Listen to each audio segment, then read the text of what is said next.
But boy, they're not going to change. You know, when we try to use our self-will, we step on people's toes and they retaliate, right? When we give resistance, again, back to the addiction, again, the food, I bring that up because it's resisting it. When you resist the food, no, we get centered. And do we want to eat a big plate of food, all this man-made sauce and all of these calories in it? Or do we want something healthy? When we get centered, and I talk about clarity with the water and everything else in our lives, everything else turns around and everything becomes beautiful and the world around us changes. It pretty much surrenders to us.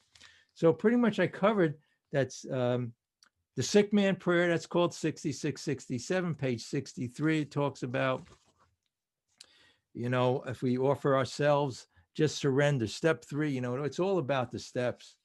When we do step 1, we're powerless, right? That alone, step 1 should give us that spiritual awakening.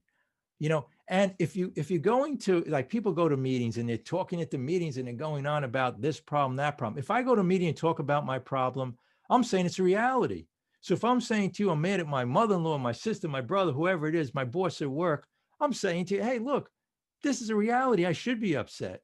But now when we realize the futility, of all of this and how we know the truth from the false, all of these resentments and anger aren't true.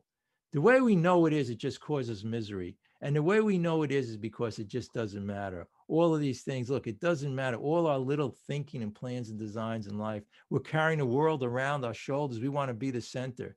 We're just one cell of this whole universe. We're just, we came from dust, we're going to dust.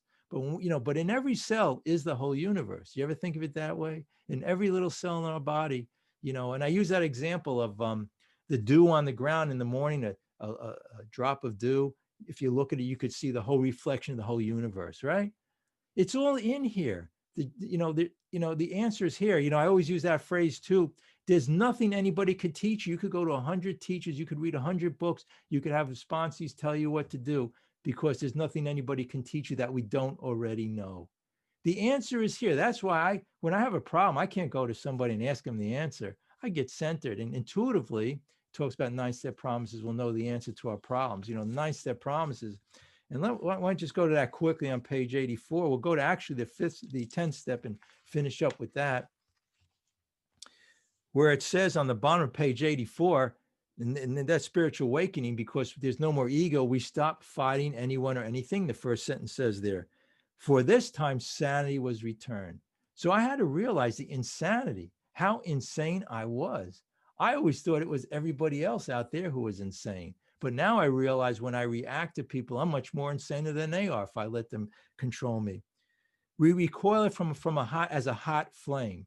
So now we can recoil. Before, if you know the story in the big books, that they couldn't. It was like the jaywalk. He kept on walking in the traffic. He couldn't recoil from the traffic. But now, because of our God consciousness, higher power, and that confidence from a consciousness of a higher power, we can recoil easily. Why would I want that goopy drug or food, or have all that ice, have all that alcohol in my breath and all of that in my system? It's poison, my liver and everything else. I can recoil now. Before I couldn't, because now my higher power comes from, my bread is centered in the God consciousness and the looking at nature and everything else. My joy and freedom comes from nature and things like that, and people. It doesn't come from alcohol. That was my higher power before. And so it says we react sanely and normally, like we're just saying here. And we find this will happen automatically. We don't have to fight it. We don't have to do it anymore.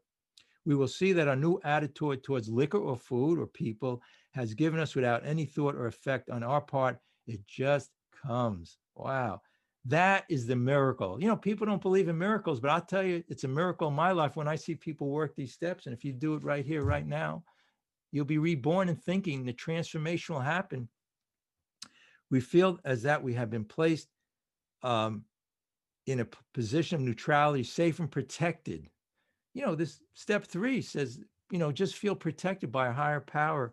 And then, but it says here, we have not even sworn off. Sworn off is trying to do it, trying to control it. I'm not going to do that, resisting it. The more you resist something, right? I always say, try not to think of an elephant in a room or whatever it is. This food is the same thing, the addiction to drugs, to people. Just get centered, prayer and meditation, step 11. When I get centered again, I realized the answer to my problems is I really don't have any problems. I made it up, my mind. It's all, again, it goes back to the world is in our mind. So we can change the whole world. Or we can, think negative